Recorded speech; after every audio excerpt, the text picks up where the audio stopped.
এই মর্মে রাসূলুল্লাহ সাল্লাল্লাহু আলাইহি সাল্লামের সহিহ মুসলিমের হাদিস নাম্বার 804 নম্বর হাদিস, মুহাম্মদুর রাসূলুল্লাহ সাল্লাল্লাহু আলাইহি সাল্লাম বলছেন, কোনো মানুষ যদি কোরআন পাঠ করে, কোরআন তেলাওয়াত করে, সে কোরআন হাসরের দিন বিচার দিবসে আপনার পক্ষ হয়ে আল্লাহর কাছে সুপারিশ করবে। কি করবে? সুপারিশ করবে। শুনেন, নবী সাল্লাল্লাহু আলাইহি সাল্লাম বলেন, ইকরাউল কোরআন, তোমরা কোরআন পাঠ করো। অধিকাংশ মানুষ আজকে আমরা কোরআন পাঠ ছেড়ে দিয়েছি। অধিকাংশ পড়তেই পারে না, আবার পড়তে পারলেও সে নিজে পড়ে না। বড় বড় হাফিজরা রয়েছে, মাসের পর মাস কোরআন ধরে না। আল্লাহ আমাদেরকে হেফাজত করুন। রাসূলুল্লাহ সাল্লাল্লাহু আলাইহি সাল্লাম কি বলছেন?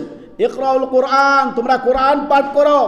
ফাইন্নাহু ইয়াতি ইয়াউমাল কিয়ামা, কোরআন কিয়ামতের দিন আল্লাহ রব্বুল আলামিনের কাছে শাফিয়ান লি আসহাবি, অর্থাৎ তার যিনি পাঠকারীর জন্য আল্লাহর কাছে সুপারিশ করবে। আল্লাহ অন্তরা হয়ে দাঁড়াবে, আল্লাহ আমার এই ব্যক্তিকে আপনি জাহান্নামে দিয়েন না। আল্লাহ সুপারিশ করবে আপনার পক্ষে, আপনার পক্ষে সুপারিশ করবে কোরআন। সুবহানাল্লাহ, সহিহ মুসলিমের হাদিস।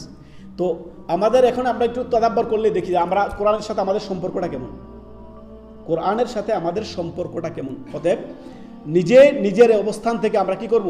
কোরআনের সাথে সম্পর্ক ভালো করব। কি করব? কোরআনের সাথে, কোরআনে কারিমের সাথে, কোরআন মাজিদের সাথে আমরা সম্পর্ক ভালো করব। কোরআনের সাথে নিজেকে সর্বদাই সুসম্পর্ক রাখবেন। আপনি কোরআনের সাথে সুসম্পর্ক কিভাবে রাখবেন? কোরআন তেলাওয়াতের মাধ্যমে, কোরআন আপনার তেলাওয়াতের পাশাপাশি আপনি কোরআন তাদাব্বরের মাধ্যমে, তাফসির পড়ার মাধ্যমে, কোরআন বুঝে শুনে পড়ার মাধ্যমে, দৈনন্দিন রুটিন করে আপনি কি করবেন?